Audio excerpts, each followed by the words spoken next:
São 9 horas. Quem chegou, chegou. Quem não chegou, chega daqui a pouco. Vamos dar início à aula. Primeiro vamos orar. Amém?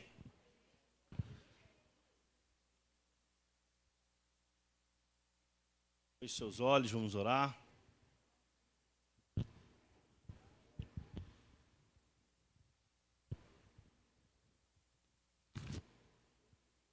Pai querido, Pai amado, em nome de Jesus, Senhor, queremos agradecer a Ti por essa oportunidade.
Dois caminhos a ser seguidos. Aliás, há dois caminhos e um só a ser seguido.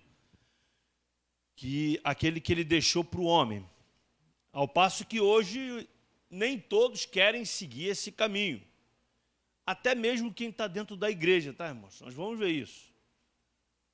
Pastor, mas isso daí não tem um pouco assim de...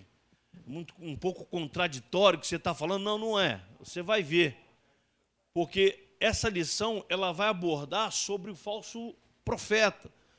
Mas não é esse falso profeta que a gente sabe que vai se manifestar, não. É aquele que está dentro da igreja e está ensinando coisas erradas para o povo. Então esse está trilhando um caminho que Deus não deixou para que o homem venha trilhar, principalmente o servo de Deus. Amém, irmãos? Então nós vamos ver isso também.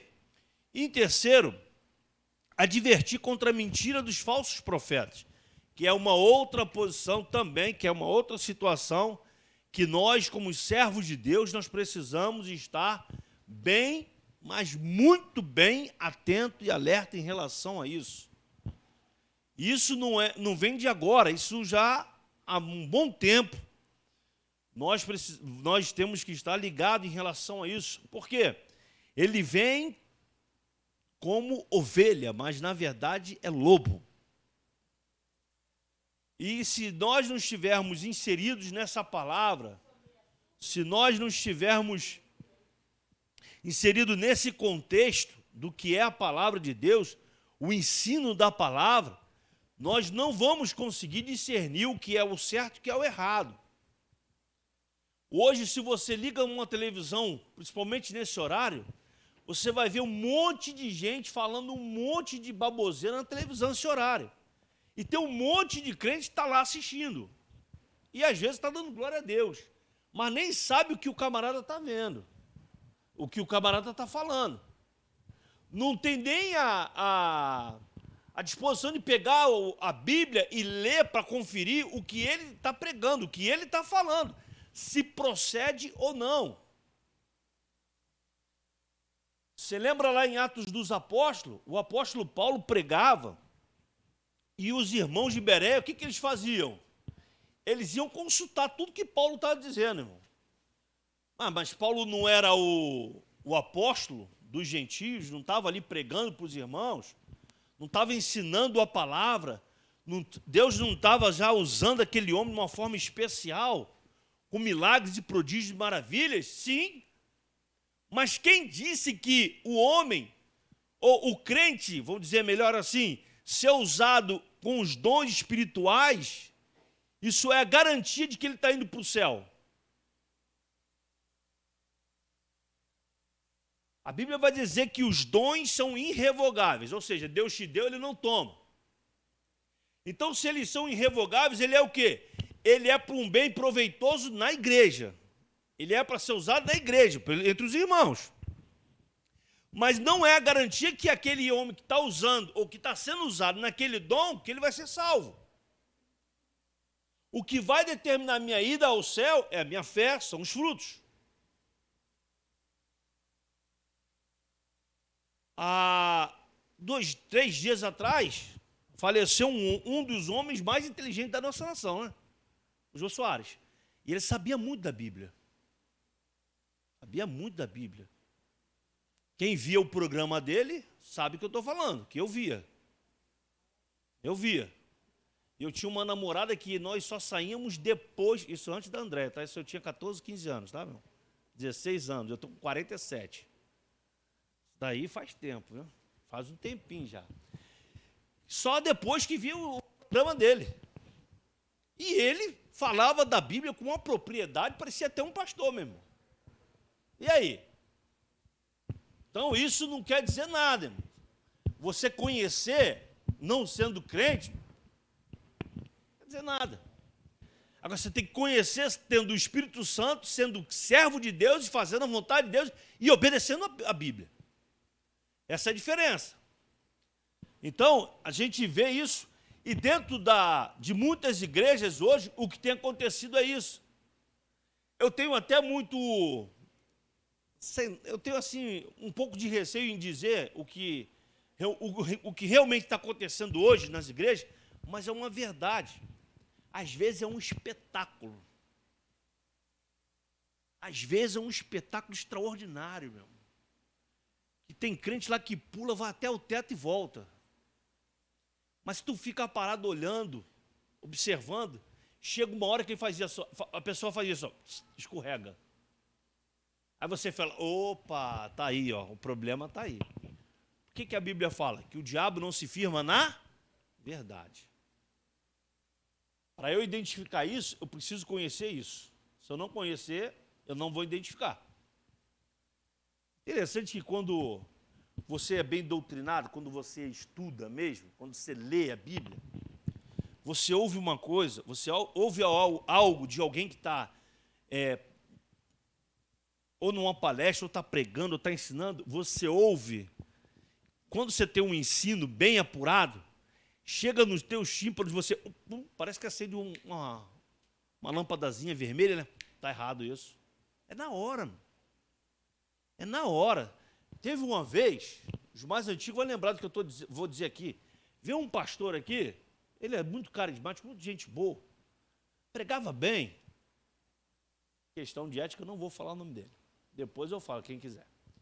Ele pregou e tal, no dia, estava pregando. Mas teve uma hora que ele deu-lhe uma escorregada, mas foi tão feia a escorregada dele, que a igreja, parecia que tinha sido uma unanimidade. Todos olhavam um para o outro. Um olhava para o outro. Tipo assim, deu ruim para ele agora. Porque a igreja era ensinada. Aqui você tem ensino. Então, quando você vê alguém aqui e fala uma coisa que não está dentro do que a gente conhece, a gente identifica logo. Mas isso não foi só uma vez, não. Foi umas 2 vezes aconteceu isso aqui. Aí o que o pastor Joaquim fez? Acabou, não traz mais ninguém. Não traz mais ninguém. Para que vai trazer aqui? Pega o Daniel, bota aqui para pregar, vai pregar uma benção. Pega o Gabriel, bota aqui para pregar, vai ser uma benção. Não estou nem falando de pastores não, tá? Pega o Rogério, bota para pregar, vai ser uma benção, meu. Pega a Vitória, bota aqui para pregar, vai ser uma benção. Pronto, acabou. Deus vai usar.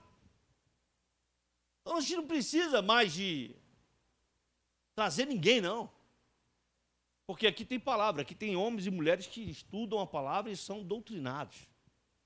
Então, o não trazer mais ninguém para cá, preste atenção nisso, você guarda isso no teu coração, porque de repente você pode até ficar se perguntando, por que o pastor não traz mais ninguém aqui, Jesus? Nenhum cantor, para preservar a tua alma. Por isso que ele não traz. Para preservar a tua salvação. Aí você, quando estiver vendo alguma coisa no YouTube, no não sei o quê, aonde, no Instagram, no Facebook, sei lá onde é, você pega e filtra. Você não é proibido de você ver, mas você pega e filtra aquilo para ver se é realmente aquilo. Se viu alguma coisa estranha, foge. Desliga, porque não vai te edificar em nada. Não vai edificar a sua vida. Então, essa lição, ela também tem por objetivo advertir cada um de nós em relação a esse tipo de assunto, que é do falso profeta, que vem e traz doutrinas que não estão de acordo com a Bíblia Sagrada. Amém, irmãos? Vamos ver lá o texto áureo, que é Mateus capítulo 7.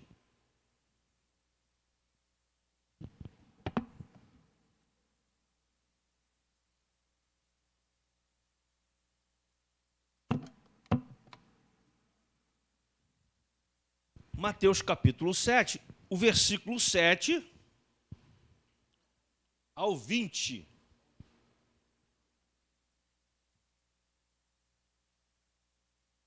Mateus capítulo 7, 8, 9, 10, 11, 12, 13, até o 20. Tá aí, lição 12, tá, irmãos? Para quem chegou agora. Vamos lá. Pedi e dar-se-vos-á, buscai e acharei, batei e abrir-se-vos-á. Pois todo o que pede recebe, o que busca encontra, e a quem bate, abrir-se-lhe-á. Ou qual dentre vós é o homem que, se porventura o filho lhe pedir pão, lhe dará pedra? Ou, se lhe pedir um peixe, lhe dará uma cobra? Ora, se vós que sois maus sabeis dar boas dádivas aos vossos filhos, quanto mais vosso Pai que está nos céus dará boas coisas aos que lhe pedirem. Tudo quanto, pois, quereis que os homens vos façam, assim fazei a vós também, a eles. Porque esta é a lei e os profetas. Entrai pela porta estreita, larga é a porta e espaçosa o caminho que conduz para a perdição. E são muitos que entram por ela. Porque estreita é a porta e apertado o caminho que conduz para a vida, e são poucos os que acertam com ela. Acautelai, versículo 15, dos falsos profetas, que se vos apresentam disfarçados em ovelhas, mas por dentro são lobos roubadores. Pelos seus frutos os conhecereis. Colhem-se porventura uvas dos espinheiros ou figos dos abrolhos? Assim toda árvore boa produz bons frutos, porém a árvore má produz maus frutos. Não pode a árvore boa produzir frutos maus, nem a árvore má produzir frutos bons. Toda árvore que não produz bom fruto é cortada e lançada ao fogo. Assim, pois, pelos seus frutos os conhecereis. Amém? Primeiro de tudo, nesse texto, Jesus está nos dando uma advertência a buscarmos em oração. Esse é o pano de fundo desse texto. Mas ele também está dizendo que nós não podemos, se você vê lá o contexto, no início do capítulo 7, versículo 1, só para você entender, ele está dizendo aqui sobre você julgar o seu irmão ou não, ou você julgar uma pessoa ou não. Então ele começa falando sobre isso para até chegar nesse ponto do versículo 7, aonde ele está o quê? Nos ensinando e nos estimulando a perseverança na oração. É isso que ele está fazendo a partir do versículo 7. Está fazendo com que a igreja, com que os irmãos em Cristo Jesus possa ter essa ligação em oração. Deixa eu só ler aqui para vocês aqui o comentário, que diz assim: porque o versículo 8 em diante, do versículo 7 ao 8, está indicando o quê? Uma continuidade. Está no sentido de você não parar de orar, de você buscar. Então devemos continuar a pedir, a buscar e a bater. Pedir fala de consciente necessidade e da confiança que Deus ouve a nossa oração. Quem crê que Deus ouve as nossas orações? Diga amém. Então, eu não posso deixar de orar. Se eu acredito que Ele ouve a minha oração, é primordial para eu não parar de orar. Ou seja, eu não posso ficar de boca calada, eu tenho que orar. Depois, ele diz aqui, buscar fala de fervente petição associada à submissão à vontade de Deus. Bater fala da perseverança em buscar a Deus quando Ele não responde imediatamente. É muito fácil, nós como seres humanos, pedir algo a Deus, como os crentes em Cristo Jesus vão pedir a Deus, né? Pedir algo a Deus, e num determinado tempo o que eu estou pedindo não acontece. Qual é a tendência? Eu esmorecer naquilo que eu estou pedindo, não vou pedir mais. Aí o crente ainda fala assim, né? Deus sabe das minhas necessidades. Irmão, com todos nós acontece isso, amém? Amém, irmãos? Eu pensei que era só comigo. Determinado assunto mesmo, com todos nós acontece isso. A gente está buscando, queremos, mas nada acontece. Aí você, obrigado, irmão. Aí você, o que acontece? Esmorece naquilo que você estava orando, você não ora mais. Até esquece.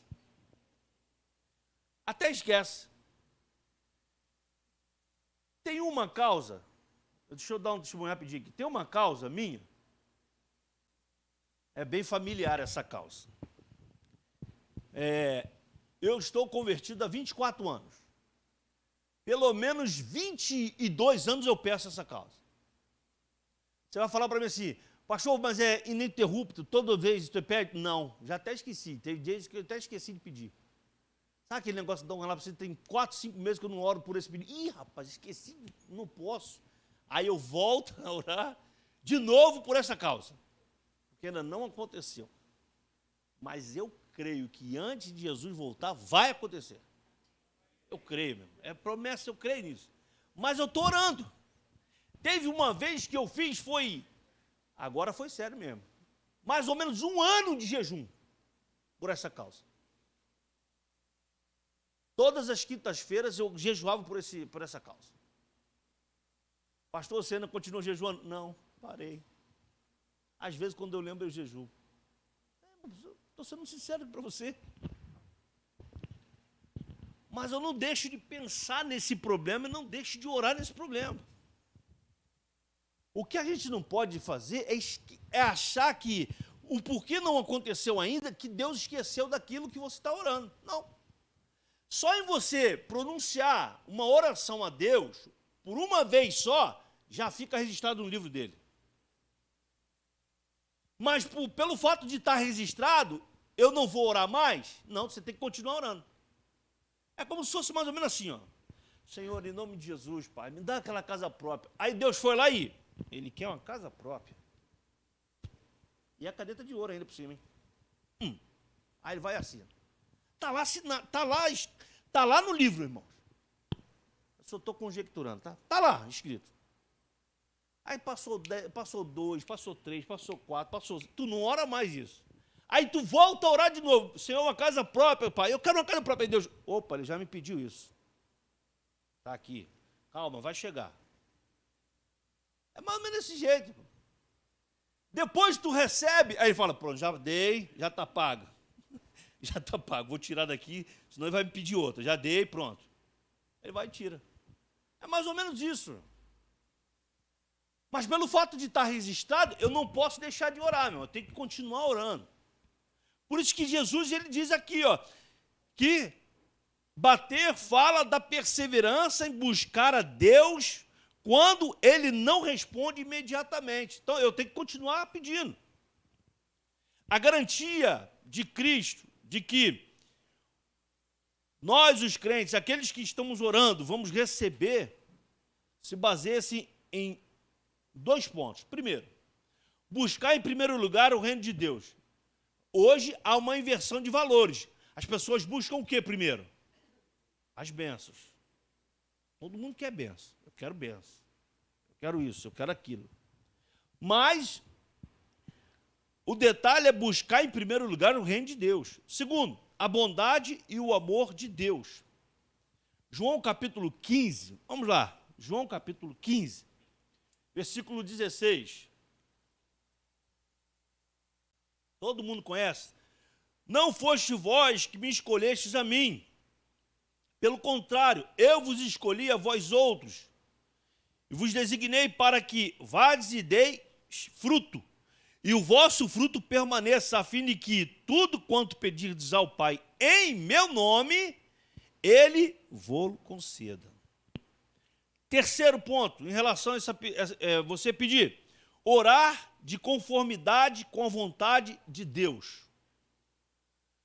Eu acho que isso aqui é um dos pontos mais interessantes de uma oração, você orar em conformidade à vontade dEle. 1 João capítulo 5, versículo 14. E esta é a confiança que temos para com Ele, que se pedirmos alguma coisa segundo a sua vontade, presta atenção nisso, Ele nos ouve. É a segunda vontade de Deus. Por isso, quando a gente estiver orando, Senhor, faça segundo a sua vontade. Quarto, cultivar a comunhão com Cristo. João capítulo 15, versículo 7. Vamos lá. Se permanecerdes em mim, e as minhas palavras permanecerem em vós, direis o que quiserdes, e vos será feito. E último, 5, obedecer a Cristo. 1 João capítulo 3, versículos 21 e o 22, diz assim, amados, se o coração não nos acusar, temos confiança diante de Deus, e aquilo que pedimos dele recebemos, porque guardamos os seus mandamentos e fazemos diante dele o que lhe é agradável. Então, esses são os 5 pontos que nós devemos colocar em prática para estarmos recebendo de Deus as nossas bênçãos. Vamos lá no capítulo 7, o versículo 11. Vamos lá. Nós vamos ver alguns versículos aí e depois vamos para a revista, tá bom? O importante é você entender. Quem está entendendo até aqui? Diga amém. Amém? Olha só. Versículo 11. Ora, se vós que sois maus sabeis dar boas dádivas aos vossos filhos, quanto mais vosso Pai que está nos céus dará boas coisas aos que lhe pedirem. Vamos lá. Porque Cristo promete que Deus não decepcionará os seus filhos. De maneira alguma, de forma alguma, Deus vai decepcionar os seus filhos. Muitas pessoas acham que Deus vai, por não dar aquilo que Ele está pedindo, ou não atender aquela oração, Ele começa a dizer assim, não, Deus não me atendeu, não sei o que. Aí, o que houve, irmão? Não, Deus, me decepcionei com Deus. Quem já ouviu isso? Diga amém. A pessoa fala isso, não é? Mas não, irmão. Deus não decepciona ninguém. E um outro detalhe, Ele sabe o que é melhor para cada um de nós. Então Ele vai dar segundo a vontade dEle, porque Ele sabe daquilo que nós precisamos. Daquilo que nós precisamos, Ele vai nos dar. Amém? Versículo 14. Deixa eu ver se é o 14. Espera aí, irmãos. É o 13 e o 14. Vamos lá. Entrai pela porta estreita, larga é a porta e espaçoso o caminho que conduz para a perdição, e são muitos que entram por ela. Porque estreita é a porta e apertado o caminho que conduz para a vida, e são poucos os que entram, ou pior, são poucos os que acertam com ela. Então, Cristo ensinou que não devemos esperar que a maioria siga pelo caminho que leva à vida. Preste atenção nisso aqui, eu achei interessante. Mas só um exemplo, né? Maracanã com 70 mil pessoas. Essas 70 mil pessoas que estão aqui, eles não vão para o céu. Um exemplo. Ah, então eles estão certos, porque onde eu estou só tem 10 mil, então eu vou para dentro de onde estão os 70 mil. Mais ou menos isso. 70 mil é só jogo do Flamengo, mas tudo bem. Então é isso aqui, eu vou para lá. Aí a pessoa acha, isso é muito complicado aonde, irmãos? Quando você está fora da igreja, você está num grupo de pessoas que não são crentes. Sabe por quê? É aonde você não pode negar sua fé. Aqui na igreja, você se manter crente, você não sair do caminho, você permanecer nesse caminho que é estreito, é muito fácil. Aí pega o seguinte, pode ser para trabalhar no lugar mais problemático que existe, onde você vai ter que se manter fiel à palavra, você vai ter que dizer que você é crente a qualquer custo mesmo. E aí? Uma vez eu conversando, aí falaram assim para mim, não, mas você lá é funcionário, você não é crente. Aliás, você lá é funcionário. Eu sei que eu sou funcionário da empresa, eu sei que eu sou. Mas eu sou funcionário crente. Eu não sou um funcionário que não é crente. Deu para entender? Porque se você na empresa, você só ser funcionário e não ser crente, quando o telefone tocar, que teu chefe estiver lá na sala e falar assim para você, ô fulano, fala que eu não estou. Aí se você é só funcionário, presta atenção nesse detalhe, você vai pegar o telefone e vai dizer assim, meu chefe não está, ele saiu. Só vai chegar daqui a meia hora. Só que o teu chefe está do teu lado. Então você só foi funcionário da empresa, você não foi funcionário crente. Deu para entender? Agora, quando você é funcionário crente, o telefone tocou. E ele está se escondendo de alguém. Aí fala assim, fala que eu não estou. Não, o senhor está na minha frente, como é que eu vou falar que o senhor não está aqui? Eu não posso fazer isso, o senhor está aqui na minha frente. Então o senhor atende, ou então manda alguém atender, porque eu não vou falar isso não. Eu estou falando para você, porque aconteceu isso comigo com 2 semanas na empresa onde eu estou há 20 anos. Vai fazer 20 anos agora que eu estou nessa empresa. 2 semanas eu estava no escritório, o telefone tocou. E o dono da empresa estava do meu lado, que estava agitando as coisas lá, estava ensinando e tal, o telefone tocou, eu atendi. Falei, o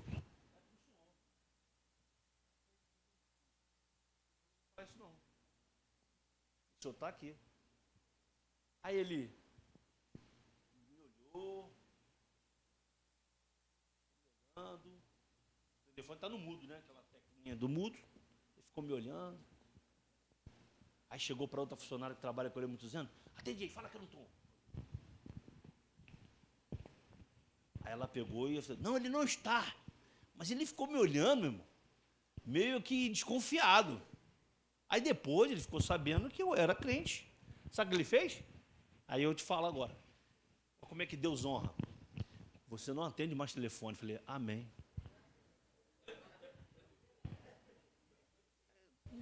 Não, irmãos, é sério. Eu não atendo mais telefone. Eu falei, glória a Deus. O dedo de mim, né? Glória a Deus, aleluia. Não atendo mais, tá bom. Não estou aqui para atender telefone, estou para trabalhar. Se tiver que atender, tudo bem, eu atendo, mas não vou mentir. Eu vou falar que ele está, né? Então, essa é a diferença. Por que Jesus está ensinando isso aqui para nós hoje? A diferença é essa, irmão. Que é esse caminho. O caminho que vai te conduzir ao céu, ele realmente não é fácil não, meu irmão. É complicado. E eu sei que todos nós aqui temos essas dificuldades. Temos as nossas dificuldades, nós temos os nossos problemas, nós temos tudo. O que a gente não pode deixar de fazer é de perseverar na doutrina. Permanecer firme. Em nome de Jesus. Amém? Vamos lá para a introdução na revista?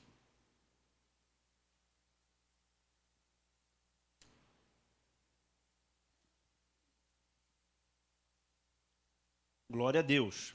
Vamos lá. Nesta lição, aprenderemos que Deus é bom e que Ele ouve as nossas petições, suprindo todas as nossas necessidades. Pedi e dar-se-vos-á, buscai e encontrareis, bater e abrir-se-vos-á. Veremos também que aqueles que entram pela porta estreita conseguem viver segundo os preceitos de Deus proposto por Cristo no Sermão do Monte.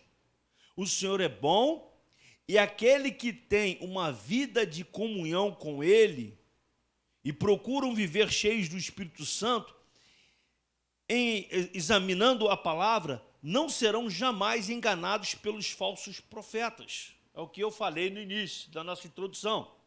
Mas vamos lá para o primeiro tópico?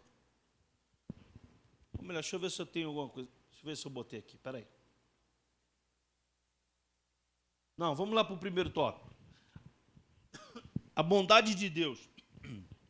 Primeiro, definição de bondade. A palavra bondade é definida como qualidade ou caráter de bom, boa índole, benevolência, brandura e boa ação. Filosoficamente, a bondade é descrita como sendo o princípio mais elevado da moral. Na visão grega, a benignidade era vista como o mais sublime atributo. Assim, a bondade, num aspecto filosófico, é visto como um valor que é atribuído à ação de uma pessoa. A bondade é um dos atributos de Deus, mas não do homem. O apóstolo Paulo declarou: porque eu sei que em mim, isto é, na minha carne, não habita bem algum, e como efeito o querer está em mim, mas não consigo realizar o bem.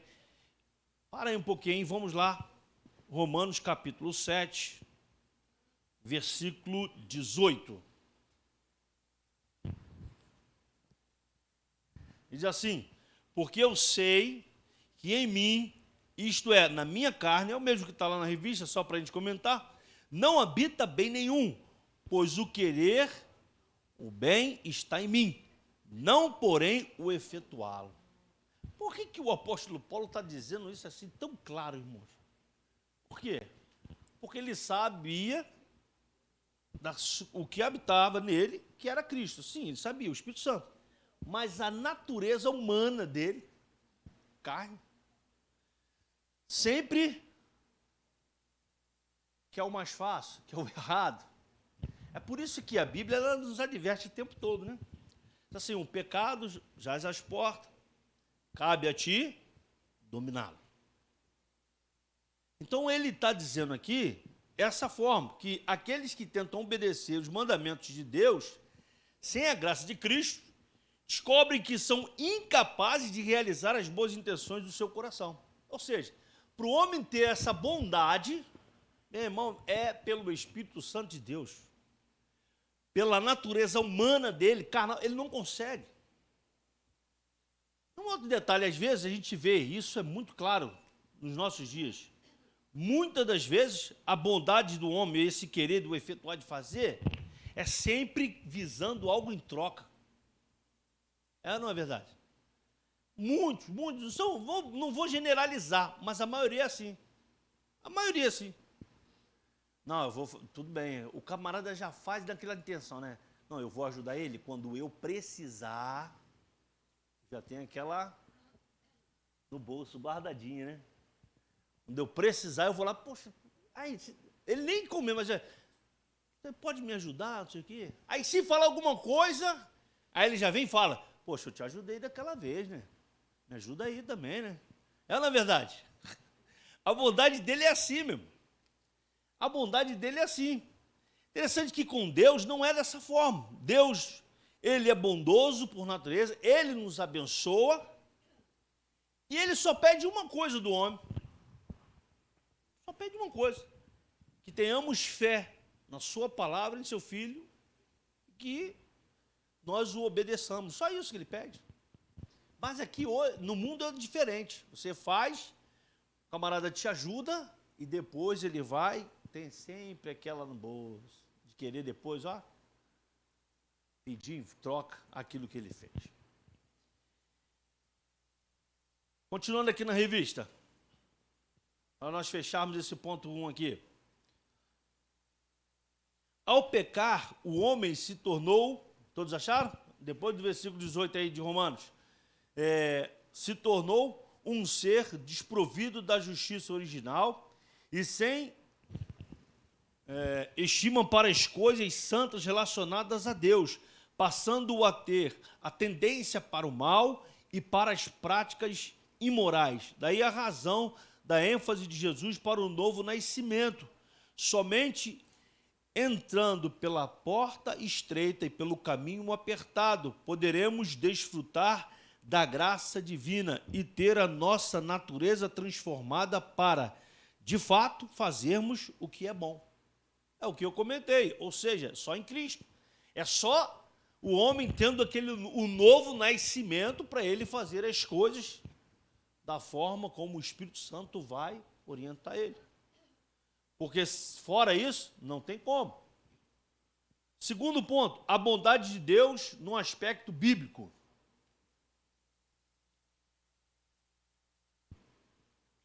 Nas Escrituras Sagradas, a bondade é definida como a qualidade do que é bom. Deus é bom por natureza. Por isso João disse que ele é amor e fonte de toda benignidade, de modo que podemos expressar que o real e verdadeiro bem é transcendente e está em Deus. O texto de Mateus capítulo 19, versículo 16 ao 26, mostra a pergunta do jovem rico a respeito da vida eterna. Bom mestre, que bem farei para conseguir a vida eterna? Então Jesus pergunta, por que me chamas bom? Segundo a Bíblia de aplicação pessoal, Jesus deixa claro ao jovem que a salvação não vem por meio de boas obras, e se estas não forem acompanhados pela fé, pelo amor a Deus, a fé e o amor são implantados em nossos corações mediante a ação do Espírito Santo. Êxodo capítulo 33, vamos lá.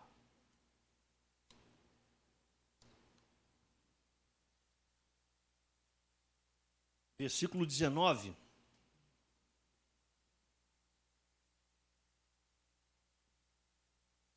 Respondeu-lhe, farei passar toda a minha bondade diante de ti e te proclamarei o nome do Senhor. Terei misericórdia de quem eu tiver misericórdia e me compadecerei de quem eu me compadecer. Outro texto, 1 João capítulo 4, vamos lá.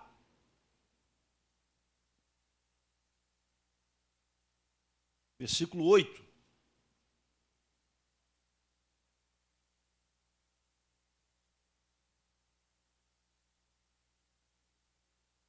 Aquele que não ama, não conhece a Deus, pois Deus é amor. Amém, irmãos? Então Deus é bom e atende aos seus filhos, que o invocam em oração, com um coração sincero e contrito, em espírito e em verdade. Pela bondade dele, ele nos ouve, ele nos atende. Mas foi o que eu disse no início. Se ele não atender, ele continua sendo bom, bondoso. Continua sendo bondoso, porque ele é Deus. Mas independente disso, ele não atender, ele é bom também. Deus é bom o tempo todo. Quem já viu esse filme?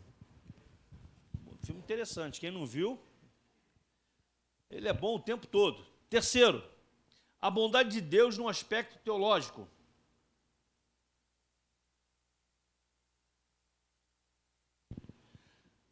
Teologicamente, o termo bondade é amplo e envolve santidade, retidão, verdade, amor, benevolência, graça e misericórdia. Logo, fica evidente que apenas o Deus da Bíblia é verdadeiramente bom. Podemos ver a bondade dele no seu amor para conosco. João 3, versículo 16. Dá uma paradinha, vamos lá, todos conhecemos esse texto, só vamos ler para comentarmos que esse aqui foi a maior demonstração de bondade de Deus para com o homem.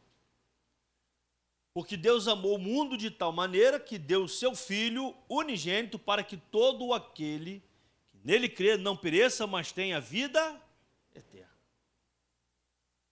Então essa, sem dúvida, é a maior demonstração de bondade de Deus para com a humanidade, pois estávamos mortos em nossos delitos e nos nossos pecados.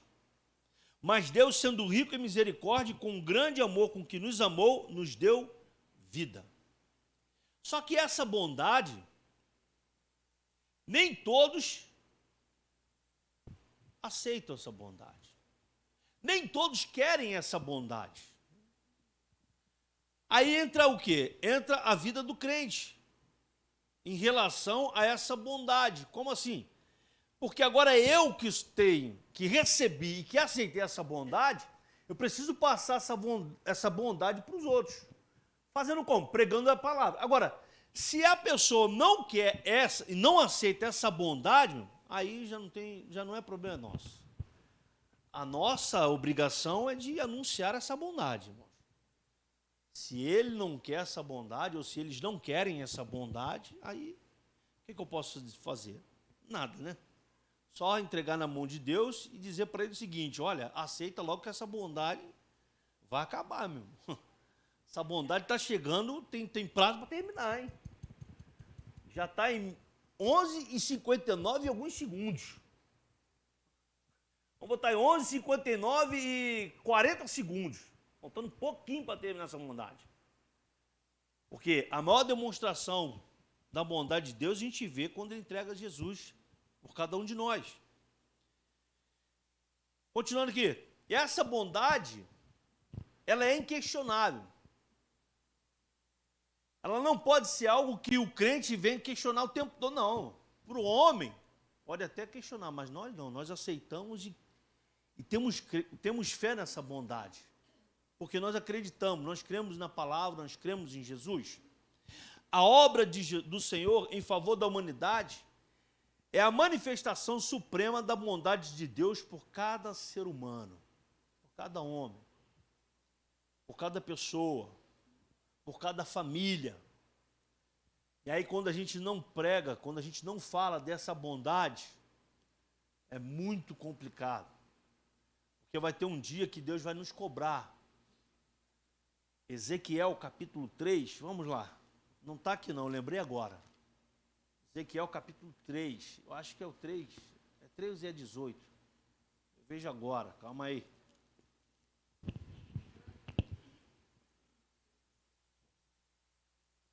Aqui agora, capítulo 3, versículo 18, isso mesmo, 3:18. Olha a responsabilidade que nós temos, irmão, em relação a essa bondade. Quando eu disser ao perverso, certamente morrerás, e tu não o avisares, e nada disseres, para o advertir do seu mau caminho, para lhe salvar a vida, esse perverso morrerá na sua iniquidade, mas o seu sangue da tua mão o requererei. Olha que coisa. Pastor, então se eu pregar para aquele perverso e ele não aceitar Jesus, morrer, Deus vai me cobrar o sangue dele? Não é isso. É o sentido de você ter a oportunidade de você pregar e você não pregar, e você não falar. Aí está aqui escrito, aí sim vai te perguntar por que você não falou do amor e dessa bondade. Entende? Então, nós estamos vivendo um tempo em que as oportunidades que surgirem, nós temos que pregar. Vai ser difícil demais, porque vão caçoar de mim. Ainda mais se for na faculdade, vão dizer que eu sou bitolado, vão dizer que eu sou doido, vão dizer que eu sou maluco. Deixa falar que tu é doido, que tu é maluco, meu. Importante é que tu é maluco, tu é doido, tu vai para o céu. Meio maluco, doido, tu vai para o céu. E eles são, com a mente dele tranquila, um homem inteligente, abastado de dinheiro, Se ele não aceitar Jesus, ele vai para o céu? Ele não vai para o céu. Então vai para o céu você maluco, doido, bitolado, mas fala para ele que Jesus ama ele. Pronto. E que a bondade de Jesus, de Deus, foi ter dado Jesus à humanidade. Amém, meus irmãos? Então não fique acanhado, fale de Jesus. Continuando aqui. Então, quando houve a queda de Adão, a bondade de Deus não deixou de existir. Por quê? Porque ele proveu roupas para cobrir a vergonha que o homem conhecera e passou a sentir pelo conhecimento do mal. Mas aquelas vestimentas de peles eram prova de que alguém tinha sido sacrificado para cobrir a culpa e a vergonha dos pecadores. Assim continuou acontecendo na história de Israel, com o sacrifício de animais para perdoar os pecados do povo, que faziam constantemente. Tudo isso era apenas, presta atenção nisso, era apenas sombras do que iria acontecer. E iria acontecer uma vez por todas, pois Jesus se entregou na cruz do Calvário para nos dar a vida eterna. E para nos mostrar este caminho, que é estreito, é complicado, é espinhoso, é mesmo, mas vai nos conduzir para o céu. Então procure andar nesse caminho, o caminho mais espinhoso, o caminho mais doloroso, porque esse caminho vai nos conduzir para o céu mesmo. Através do sacrifício de Jesus, Deus proveu a solução para a culpa dos pecadores. E foi de uma forma definitiva. Ele manifestou a bondade a todos por meio da graça, porque nós não merecíamos nada. Nós não merecíamos nada. Mas a graça, e o que é a graça? Não é a irmã Graça, não é a diaconisa Graça, não. Isso aqui é a graça, é o favor imerecido de Deus. Ou seja, nós não merecíamos nada, mas Deus veio e deu Jesus por nós. Foi essa a graça. A graça e a misericórdia de Jesus Cristo para nos salvar. Amém, irmãos? Vamos lá para o segundo. Deixa eu só abrir aqui.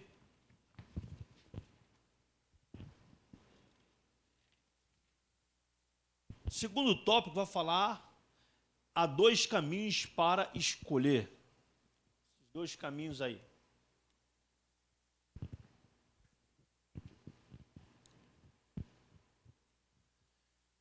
Ao apresentar as figuras da porta e do caminho do Sermão do Monte, Cristo estava dando ênfase à ação de se iniciar algo novo, uma nova comunhão. A porta fala de acesso a uma nova e viva experiência com Jesus. E o caminho é a nova conduta adotada por aqueles que abandonaram a trilha do pecado e agora seguem o melhor e único caminho. É importante atentar para os costumes da época em que Cristo fez menção à porta e ao caminho. É bem possível que, ao mencionar estes termos, ele estivesse pensando na cidade de Jerusalém, pois as cidades, em sua maioria, eram muradas e tinham algumas portas largas e outras estreitas. No período noturno, as portas grandes eram fechadas, permitindo apenas que ficassem abertas as portas estreitas. Essa portinhola era chamada de fundo de agulha, e quem desejasse passar por ela teria de fazer muito sacrifício.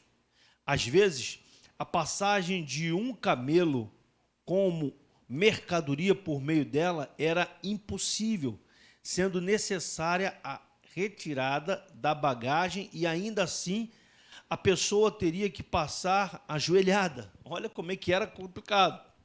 Foi nessa condição que Jesus afirmou que estreita é a porta e apertado o caminho que leva à vida, e poucos há que a encontrem. Ou seja, Jesus estava fazendo ali uma comparação em relação ao que acontecia naquela época, e uma comparação muito interessante quando ele fala dos joelhos. Porque nós vamos subir aos céus como, irmão? Se nós estivermos de joelho orando, não é verdade? Nós estamos orando. Vamos ter que continuar orando, porque se nós pararmos de orar, vai ficar difícil. Mas essa comparação que Jesus faz em relação a esse sentido é bem interessante. Lá no capítulo 7 de Mateus, versículo 14, vamos lá. 7,14.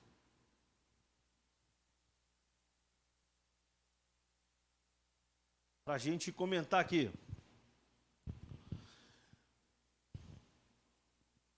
Porque estreita é a porta e apertado o caminho que conduz para a vida, e são poucos os que acertam com ela. Entrar pela porta estreita é uma pergunta, né? É um ponto de interrogação muito grande. Por que é um ponto de interrogação? Porque entrar por essa porta estreita, ela tem algumas coisas que nós devemos e vamos ter que praticar para entrar e permanecer nesse caminho, nessa porta. Primeiro é a renúncia. É renúncia.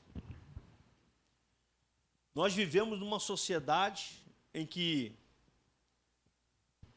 temos tudo está à nossa volta, tudo. Irmão, pode pensar, tudo nos convida a largar a fé em Cristo. É ou não é verdade? Tudo. Eu te dou um minutinho aí para tu vai pensar pelo menos umas 10 coisas. É ou não é verdade? Então, o primeiro ponto para eu entrar nesse caminho, para eu continuar nesse caminho, entrar por essa porta, continuar nesse caminho, é renúncia ao mundo e ao pecado. Se eu conseguir renunciar ao mundo e o pecado, já estou com 95% de chance de continuar nesse caminho. Detalhe que, eu comento isso uma vez, eu tive até vamos dizer assim, uma conversa meio um pouco mais acalorada em relação a isso, porque muitas pessoas fazem o seguinte: nessa renúncia ao mundo e ao pecado, eu só vou renunciar só 80%, os 20% não, eu não vou renunciar. Eu não vou renunciar. Aí, dentre muitas conversas que foram, que conversamos, aliás, a pessoa até usou um exemplo, né? Usou um exemplo e passou e conversou comigo. Aí começou a conversar, eu coloquei a minha opinião, e a opinião pautada na Bíblia. Que a pessoa falou assim: não, mas e o que você diz do crente que ouve música do mundo? O que você acha disso? Aí eu falei para a pessoa assim: eu acho errado. Mas por que você acha errado? O camarada está ali, ele ouve. Eu acho errado. Você acha errado? Eu acho errado. Por que eu acho errado? Eu acho errado. Os meus lábios foram purificados. Eu fui lavado. Eu fui remido mesmo. Somente para glorificar a Deus. Só isso. Não, mas música do mundo tem nada a ver. Tem não? Tá bom. Você pega algumas aí e faz, aí tem as pessoas aí que fazem dela de trás para frente para trás, sei lá como é que fazem isso.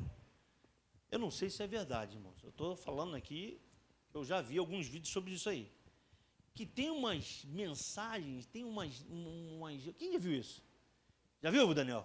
Azof Borba já viu, meu irmão? Pode crer que o camarada é de música. Ele é músico, eu não sou. Que tem umas mensagens meio que exaltando as coisas aí mesmo, que são complicadas. São complicadas. Em fevereiro, teve o carnaval, né? Eu vi uma reportagem que muito me assustou. Me assustou, não. O camarada dizendo que era crente, mas que todo ano ele estava lá, pulando, sambando. Eu falei assim, mas peraí. Aí a repórter perguntou, mas e sua mãe? Não, todos nós somos da igreja. Todos nós somos da igreja. E eu estando aqui, minha mãe me dá a maior força de eu estar aqui. Acho que alguém viu essa reportagem, que eu estou vendo o pessoal fazendo assim. Alguém viu essa reportagem. E eu estou aqui, minha mãe me dá maior apoio, me dá maior...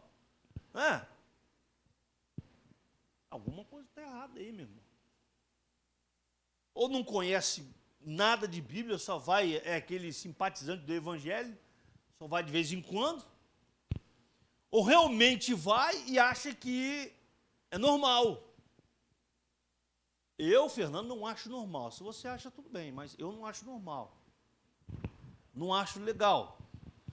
Porque eu fui lavado e remido pelo sangue de Deus. Eu tenho que glorificar a Deus, irmão. Os meus lábios são para exaltar o nome do Senhor. Amém, irmãos? Então, é meio complicado. Então, entrar nesse caminho, andar nesse caminho, entrar para essa porta, primeiro é renúncia. Renúncia ao pecado e ao mundo. Independente de qualquer igreja que você, ou que a pessoa está inserida, igreja, quando eu falo, é aquela que prega realmente a palavra, ensina realmente a palavra.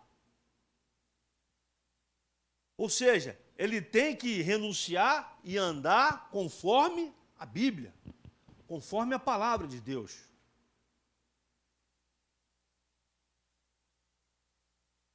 A realização de obras como pregar, fazer prodígios e maravilhas, se não entrar pela porta estreita, que é a renúncia ao pecado e ao mundo, não será reconhecido como servo de Jesus, meu. Ele pode pregar, ele pode fazer o que for, mas se ele não estiver no caminho, vai ter uma hora, lembra que eu disse? Que ele vai escorregar. E aí você vai identificar que realmente o negócio está fora do plumo. Está meio fora de sintonia. Hoje, caminhar como um servo de Deus verdadeiramente nesse mundo, há de se separar de verdade e não superficialmente. Ou seja, eu não posso me separar do mundo, eu não posso largar o mundo só uma metade. A outra eu abraço e fico. Não, não posso. Eu tenho que ser verdadeiramente servo de Deus, crente em Cristo Jesus. Amém, irmãos? E não importa, não, as pessoas vão te chamar de fanático, vão te chamar de doido, não importa, deixa eu chamar, irmão. Vamos lá. Segundo, todos estão entendendo até aqui? Bem, vamos lá. O que as duas portas e os dois caminhos ilustram para nós? Vamos lá. A porta estreita é a que conduz à vida eterna.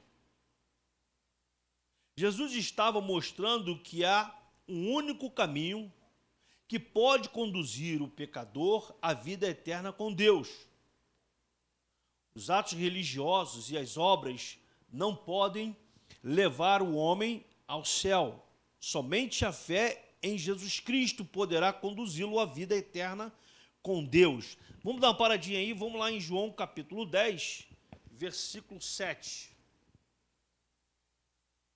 Só vamos ler esse texto, e aí depois a gente comenta tudo aqui. Vamos lá. João capítulo 10. Glória a Deus. João capítulo 10.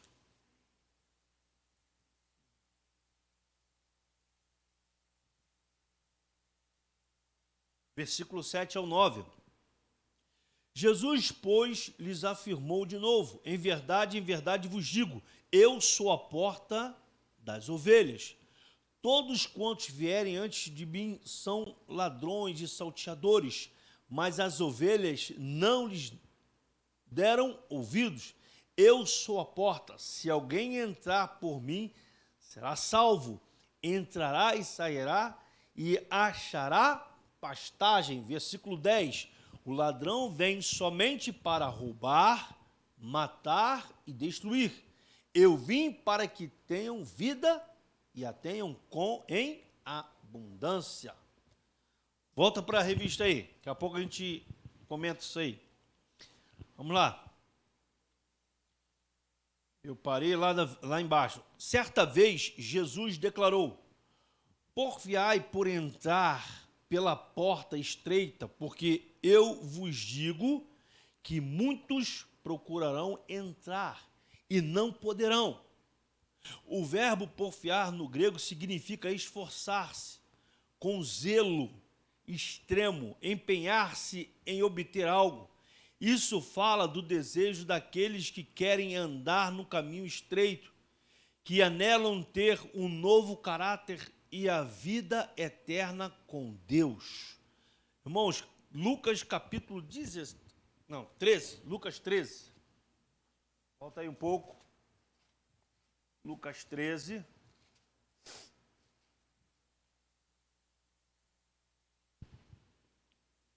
Versículo 24.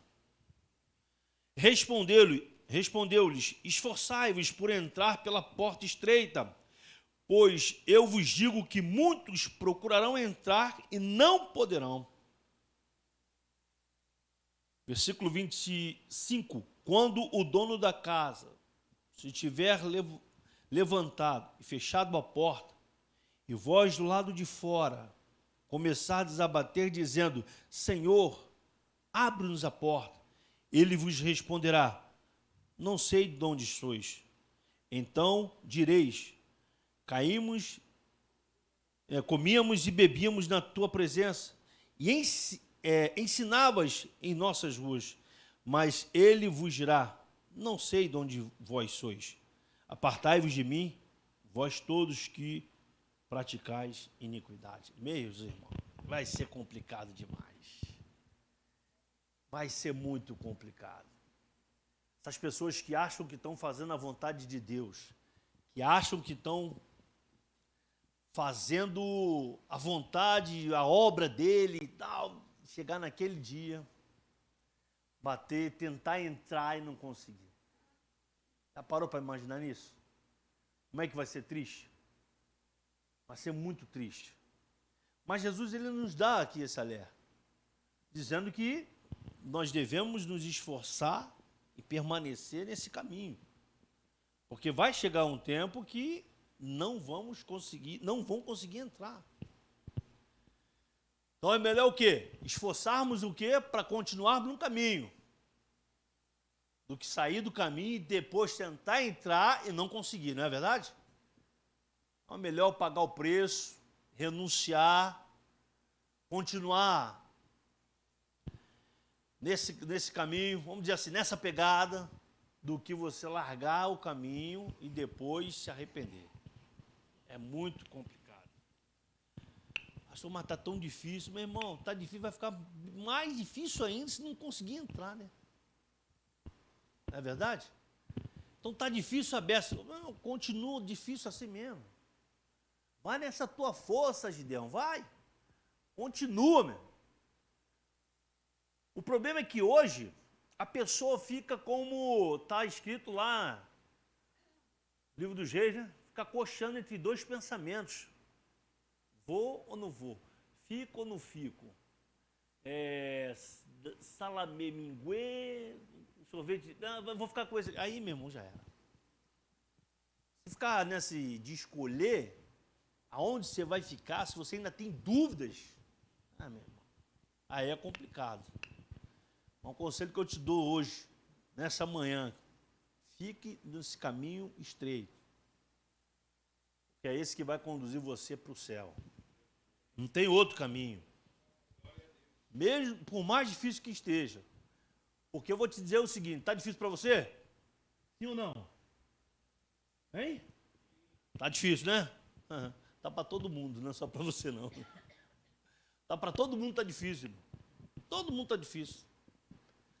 Porque a impressão que nós temos é o seguinte: com essa, vamos dizer assim, com essa certeza da volta de Jesus, com essa aproximação da volta de Cristo, que todos nós que conhecemos a Bíblia, sabemos que isso está muito próximo de acontecer, a impressão que se tem, que nós temos é o seguinte, que nós estamos sendo pressionados, irmão.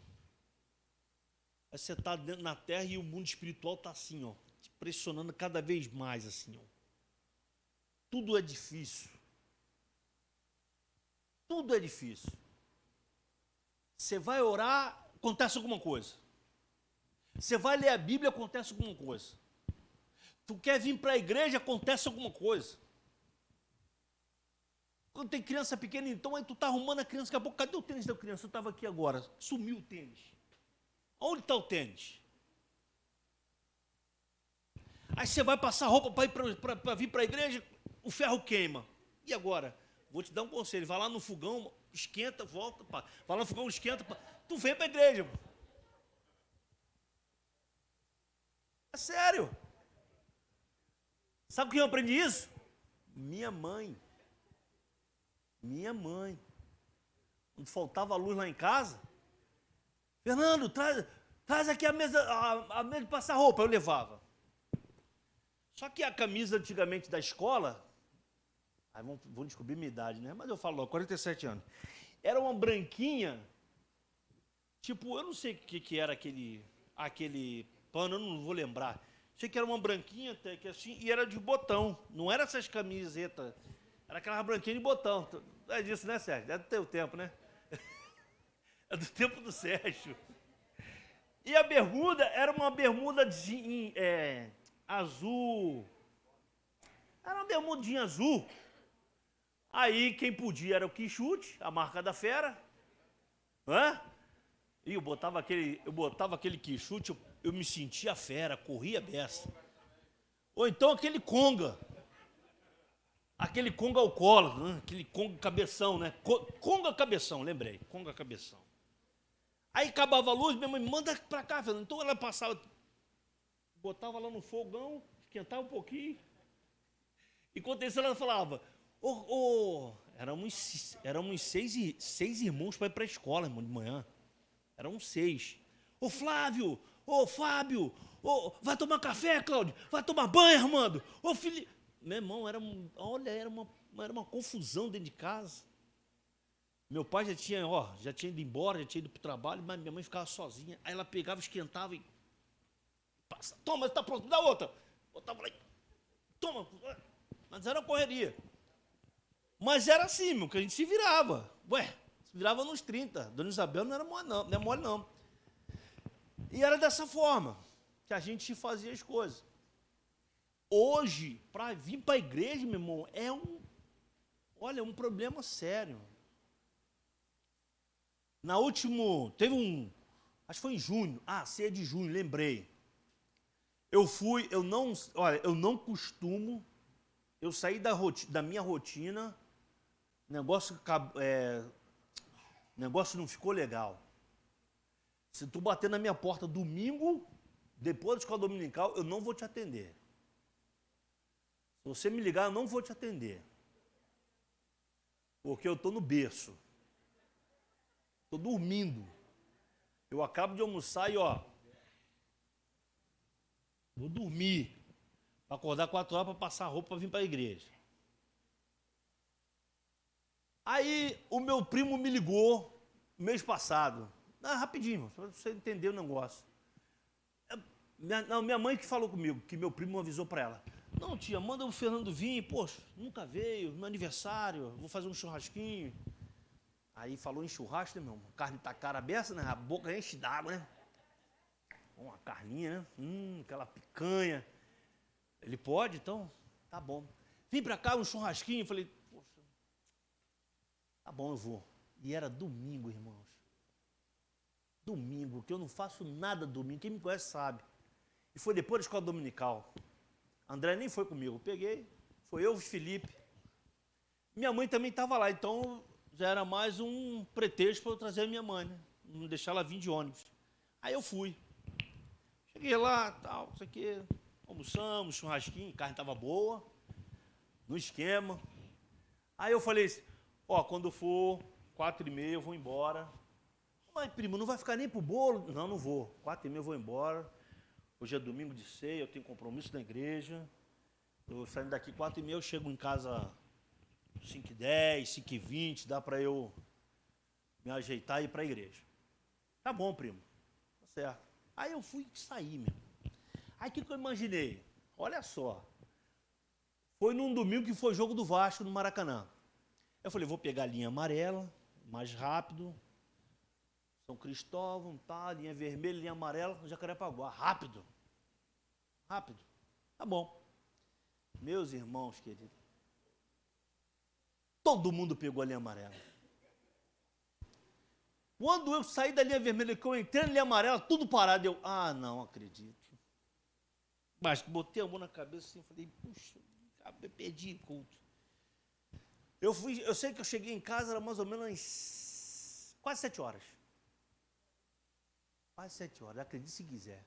Tudo parado ali na Vila do João, na entrada da linha amarela, porque no pedágio. Pô. Satanás falou assim, vai todo mundo pela linha amarela hoje, ele não vai para a igreja. Tudo parado. Se eu tivesse vindo pela Maracanã, eu tinha chegado. O jogo do Maracanã com o Vasco. 30 mil pessoas no máximo. Dava para chegar. Não deu. O que aconteceu? Perdi o culto. Ou seja, eu arrumei problema para mim mesmo. Não vi porque eu saí da minha rotina, meu irmão. Então, por favor, não me procure domingo. Você não vai me encontrar, você não vai me achar. Só se for algo extraordinário, aí sim, aí tu me procura.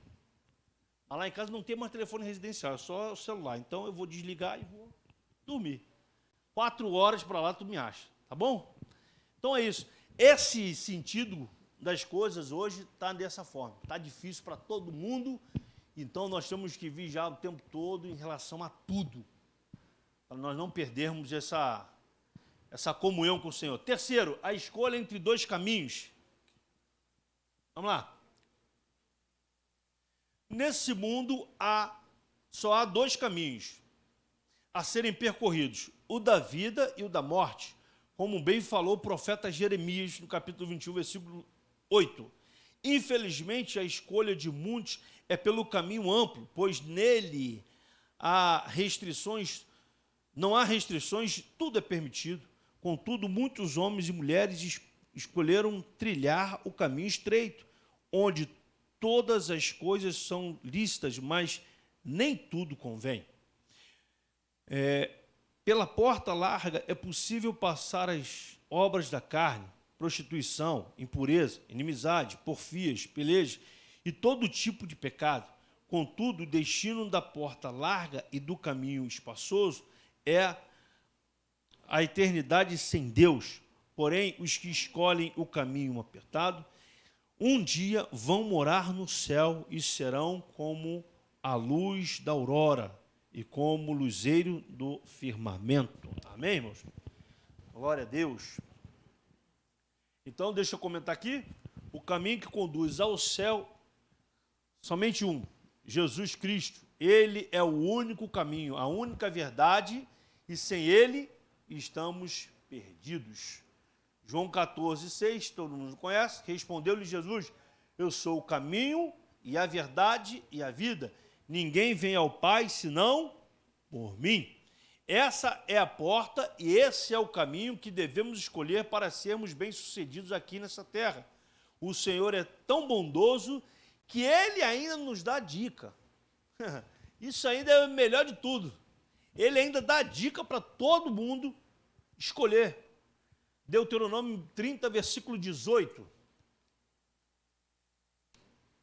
E o 19. Os céus e a terra tomo hoje por testemunha contra ti, que te propus a vida e a morte, a bênção e a maldição. Escolhe, pois, a vida para que vivas, tu e a tua descendência, amando ao Senhor teu Deus, dando ouvidos à sua voz e apegando-te a Ele, pois disto depende a tua vida e a tua longevidade, para que habites na terra que o Senhor, sob juramento, prometeu dar a teus pais, Abraão, Isaque e Jacó.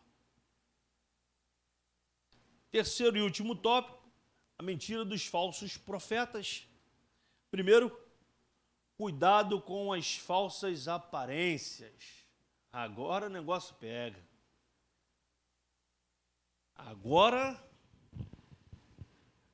vai ficar bom. Cuidado com as falsas aparências. Na advertência de Cristo contra os falsos profetas, o mestre alerta a respeito da importância de estarmos sempre vigilantes, pois, além de perigosos e de seduzirem outros ao erro, os falsos profetas são lobos disfarçados de ovelhas. Sabemos que o lobo é o predador das ovelhas e que elas têm pouca capacidade para fazer a sua defesa. Jesus fez menção aos falsos profetas logo depois do ensino a respeito dos dois caminhos, pois estes, com suas mentiras, acabam levando as pessoas para o caminho espaçoso que conduz à perdição.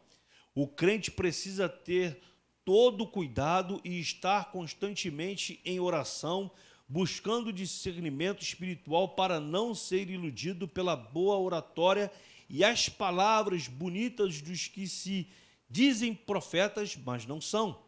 Os falsos profetas podem até parecer dóceis, mansos, se vestirem como ovelhas, mas por dentro são lobos vorazes. Esses demonstram ter piedade, fazem longas orações, profetizam, mas é tudo aparência. Vamos lá? Atos dos Apóstolos, capítulo 20.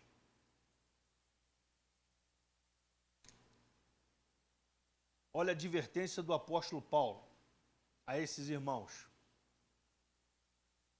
Eu sei que depois da minha partida, entre vós, penetrarão lobos vorazes que não pouparão o rebanho. Eu só lendo esse texto aqui, Atos dos Apóstolos 20, 29, eu só lendo esse versículo, irmão, você já consegue entender. É ou não é verdade? Porque hoje, o que a gente vê? São pessoas maltratando as ovelhas, irmão. São pessoas escravizando as ovelhas. É uma verdadeira pancadaria na ovelha. A ovelha chega a sair torta da igreja. O apóstolo Paulo, quando ele está dizendo isso daqui, é porque ele sabia que doutrinas de muitos iriam tentar penetrar na igreja naquela época. Eram pessoas que tinham saído de dentro da própria igreja, porque isso ele vai mencionar depois, lá na Epístola aos Coríntios, quando ele fala também dessa situação em que muitos iriam tentar trazer doutrinas erradas para dentro da igreja. E aquela igreja também tinha conhecimento da palavra, mas não tinha a doutrina, eles não tinham aquele equilíbrio. Era muito bom nos dons espirituais, mas deixavam a desejar nisso. E aí, o que a gente precisa entender aqui? Que nós precisamos estudar e ter uma comunhão com o Senhor para não sermos enganados. Porque ele estava alertando o povo. E esse alerta ainda é para os dias de hoje. Muito mais para os dias de hoje, meu. Muito mais para os dias de hoje. Deixa eu só ler aqui primeiro. Então, naquela época, o apóstolo Paulo estava demonstrando uma enorme preocupação com a igreja de Jesus Cristo e com os discípulos. Por isso ele expressa essas palavras, pois sabia que iriam surgir homens trazendo falsas doutrinas para tentarem desviar o caminho dos eleitos do Senhor. Meu irmão, isso daqui é uma situação muito clara nos dias de hoje. Quantos batem, às vezes, tu está na tua casa deitadinho lá, ou tu está vendo televisão, tá com os teus afazeres, né? Batem lá na tua porta. Preciso dizer quem é? Preciso dizer quem é. E tenta colocar na tua mente coisas absurdas. E se tu não estiver ligado, se você não tiver conhecimento, você vai em barca. É ou não é verdade? Você embarca. E fora outros aí, não preciso nem eu comentar aqui, das falsas doutrinas. Então a preocupação dele era com esses homens que iriam tentar de todas as formas trazer essas doutrinas para dentro da igreja. A pergunta que eu faço nessa manhã é a seguinte, igreja. Mudou alguma coisa? Sim ou não? Mudou não, meu. Está a mesma coisa. Se abrimos a porta da igreja, trazendo pessoas com outra doutrina, o que vai acontecer? Vai corromper todo o rebanho. Eu falei de mais cedo aqui na nossa introdução. Aqui não vem mais ninguém. Aqui é só a prata da casa mesmo, irmão. E a prata da casa dá conta do recado. Não precisa de ninguém, não. Só a prata mesmo. Ah, mas vamos trazer fulano de tal. Não precisa trazer ninguém. Ah, vamos botar alguém para louvar, para dar um algo mais no culto? Não precisa. Chama o Márcio. O Márcio canta muito. Meu irmão. Só não pode chamar eu para cantar, senão, né, pastor Anso? Botar o pastor Anso também vai dar ruim. Bota aí o Daniel para cantar, meu. Porque os irmãos estão na unção, estão na presença, estão na palavra. Não precisa trazer ninguém. Porque a gente não sabe quem vai vir. E aí? Já tivemos experiência daqui, o camarada veio. O camarada ia pregar, meu irmão. O camarada chegou, mas eu nunca vi um atraso tão atrasado, um atrasado tão atrasado. Vou botar assim. Não é verdade? Então, meu irmão, o apóstolo Paulo tinha esse cuidado com o rebanho. Por isso que ele orientava o rebanho. E todos nós estamos aqui e temos essa responsabilidade de pregar e ensinar, nós também temos esse cuidado e essa responsabilidade de orientar os irmãos a se manterem na palavra. Amém, irmãos? Só para terminar esse ponto aqui, 2 Timóteo capítulo 3, versículo 5. Porque eles vêm, esses falsos profetas que tentam introduzir essas coisas dentro da igreja, eles vêm dessa forma que diz aqui, ó. Tendo forma de piedade, negando-lhe, entretanto, o poder, foge também destes. Advertência de 2 Timóteo 3,5. Foge também destes. Amém? Segundo, como detectar os falsos profetas? E ele aqui nesse negócio de aparência aqui, eu ia comentar, mas não vou comentar não por causa do horário, mas só rapidinho. Ele vem como se fosse um ator de Hollywood, né? Todo bonitão, todo saradão agora, né? Cabelinho para trás, todo na pompa, né? Vem desse estilo aí, hein? Cuidado, hein?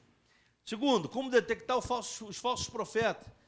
De acordo com a Bíblia de estudo da aplicação pessoal, podemos facilmente identificá-los, porque em seus ensinamentos minimizam a Cristo e glorificam a si mesmos. Também podem identificá-los por seus frutos. A árvore pode estar frondosa, com muitas folhas e oferecendo uma boa sombra, mas se ela não der bom fruto, será cortada. A imagem do fruto usada por Cristo se refere ao caráter e à conduta do profeta. Ainda podemos acrescentar mais um elemento significativo para detectar o falso profeta: o seu ensino. Se ele ensinar alguma outra doutrina e se não conformar com as sãs palavras de nosso Senhor Jesus Cristo, e soberbo, nada sabe e não deve ser conhecido como profeta do Senhor. Aí, vamos lá. 2 Timóteo, capítulo 3. Vamos lá rapidinho. 2 Timóteo.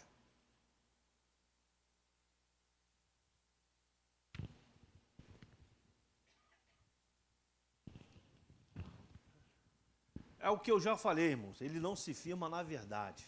É isso. Deixa eu só ler um comentário aqui, depois a gente lê esse texto. Que a maneira mais eficaz de se detectar um falso profeta é pela palavra de Deus. Por isso, nós devemos conhecê-lo. Eu gosto muito de ler esse conselho aqui que nós vamos ler agora, que o apóstolo Paulo deixou para esse jovem pastor, Timóteo, esse homem chamado Timóteo. Vamos lá. Timóteo capítulo 3, 2 Timóteo capítulo 3. Deixa eu pegar aqui rapidinho. Capítulo 3, 2 Timóteo capítulo 3, versículo 10. Tem coisas aqui interessantes. Vamos lá. Tu, porém, tens seguido de perto o meu ensino. Olha como é que ele começa. Procedimento, propósito, fé, longanimidade, amor, perseverança, as minhas perseguições e os meus sofrimentos, quais me aconteceram em Antioquia, Icônio e Listra, que variadas perseguições tenho suportado. De todas, entretanto, me livrou o Senhor. Ora, todos quantos querem viver piedosamente em Cristo Jesus serão perseguidos, mas os homens perversos e impostores irão de mal a pior, enganando e sendo enganados. Versículo 14. Aí vem algo interessante demais. Tu, porém, permanece naquilo que aprendeste e de que foste inteirado, sabendo de quem o aprendeste, e que desde a infância sabe as sagradas letras que podem tornar-te sábio para a salvação pela fé em Cristo Jesus. Toda a Escritura é inspirada por Deus e útil para o ensino, para a repreensão, para a correção, para a educação na justiça, a fim de que o homem de Deus seja perfeito e perfeitamente habilitado para toda boa obra. Então, esse conselho nunca foi tão atual como nos dias de hoje. Nunca foi. Porque o apóstolo Paulo está dizendo aqui para Timóteo, para ele permanecer o quê? Aonde? Na doutrina. Somente dessa forma ele ia conseguir identificar o falso profeta. Aquele que iria vir trazer um outro ensinamento. Lembra que eu falei quando o camarada que veio aqui falou alguma coisinha, todo mundo olhou? Por quê? Porque a igreja estava inserida onde? Na palavra. Quando está inserido na palavra, irmão, acontece isso, logo consegue identificar aonde está o erro daquele homem que falou alguma coisa que não está de acordo com a palavra. Mas se eu não tiver, se eu não venho na escola dominical, se eu não leio, se eu não venho no culto de doutrina, se eu não presto atenção em nada, como é que eu vou detectar? Vai ser levado por qualquer conversa fiada, né? Não tem jeito. E aí, de repente, tu vai querer pegar o telefone para ligar para algum pastor, de repente tu não vai conseguir falar.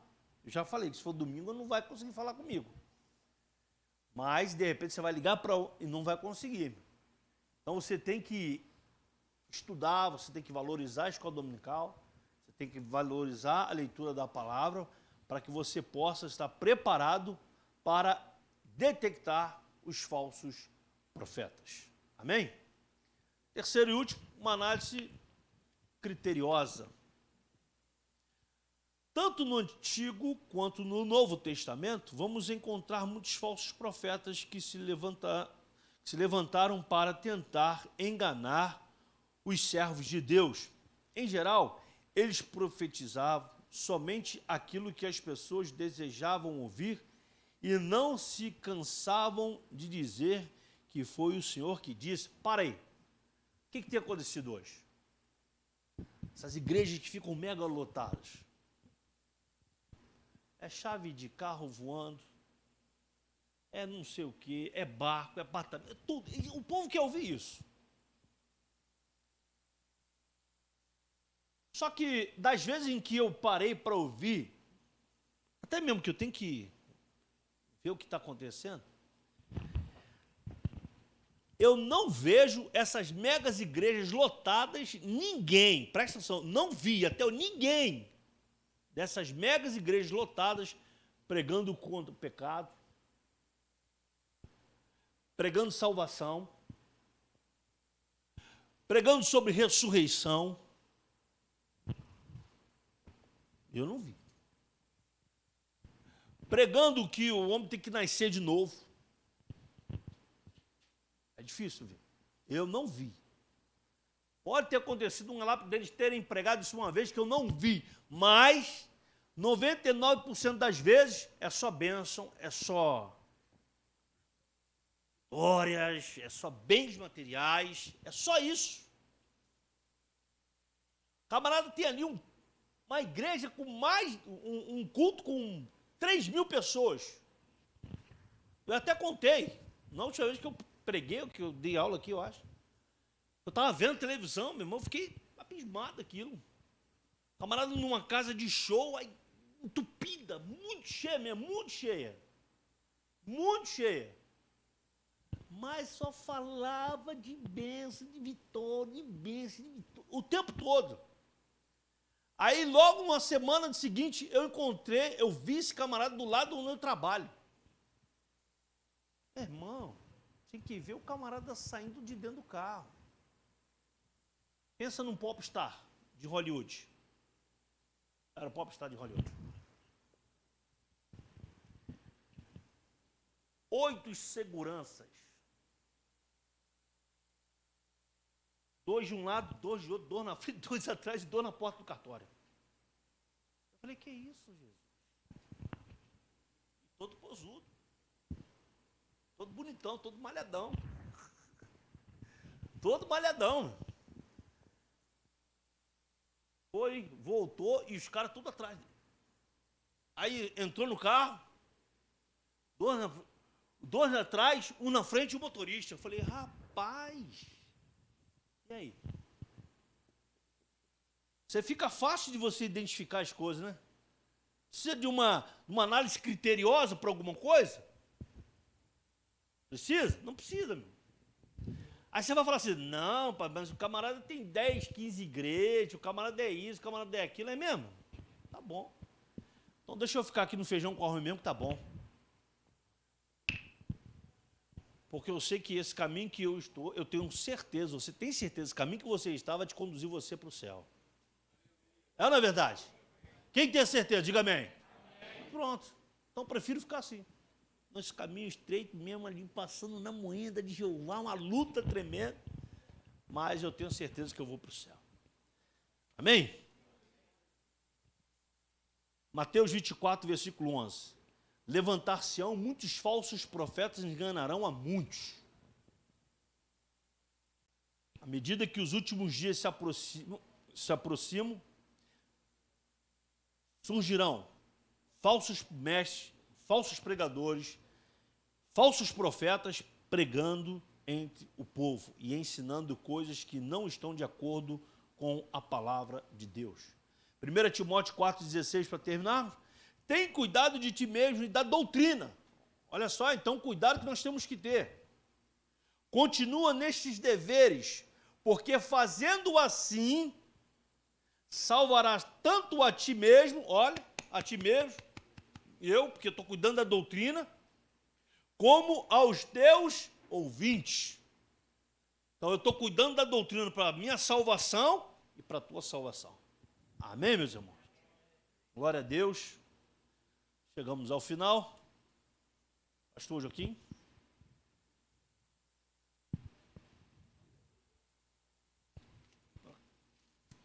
Já foi? Deixa eu falar aqui. Eu leio. Vamos lá. A conclusão, a Bíblia revela que Deus é bom e que Ele partilha da sua benignidade com suas criaturas, cuidando delas, quer sejam boas, quer sejam más. Ele não somente providencia as coisas materiais para nós, mas, em especial, nossa salvação. A salvação é o resultado da graça e do amor do Pai. Estejamos sempre em alerta, pois existem aqueles que querem macular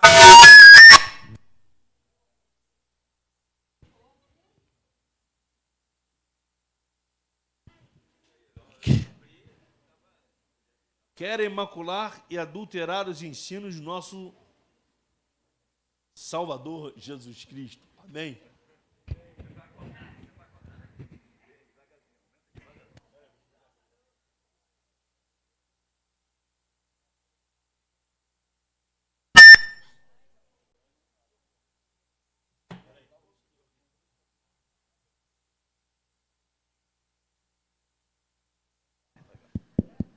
O cabo aí. Esse cabo aí está com alguma dificuldade. A paz do Senhor, igreja. O Senhor é bom. E a sua misericórdia dura para sempre. Então, não nos esqueçamos nunca de que somente o Senhor pode julgar, pode salvar. Somente o Senhor tem esse poder, porque Ele é bom.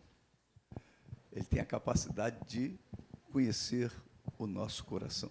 Amém, queridos? Vamos ficar de pé. Aleluia, estou aqui, está diferente o púlpito, a beça, né? O Anderson falou e eu estou estranhando mesmo. Hoje à noite eu vou experimentar. Aleluia. Obrigado, Senhor, por esta manhã em que estamos na Tua casa, estamos aprendendo a Tua palavra, crescendo na graça e no conhecimento. E agora, Senhor, nós voltaremos para casa e necessitamos da Tua proteção, da Tua bondade, da Tua misericórdia. Nos livra, Pai, ó Deus, no caminho de volta, dos acidentes, das balas perdidas, dos assaltos, dos sequestros, e quando chegarmos em casa, possamos encontrar o nosso lar guardado e protegido por Ti, em nome de Jesus. Amém? Logo mais, cheguemos cedo, uns 15 minutinhos antes, vamos orar junto com a pastora Margarete, ela estará aí orando com a igreja, para que nós possamos ter um culto de uma forma muito especial, em nome de Jesus. Toque no céu pela fé, que o grande amor de Deus Pai, que a graça de nosso Senhor e Salvador Jesus Cristo e as doces e eternas consolações do Espírito Santo de Deus seja com cada um de nós agora e para todos sempre. E todo o povo que ama o Senhor diga amém. Vamos em paz, que o Senhor nos abençoe.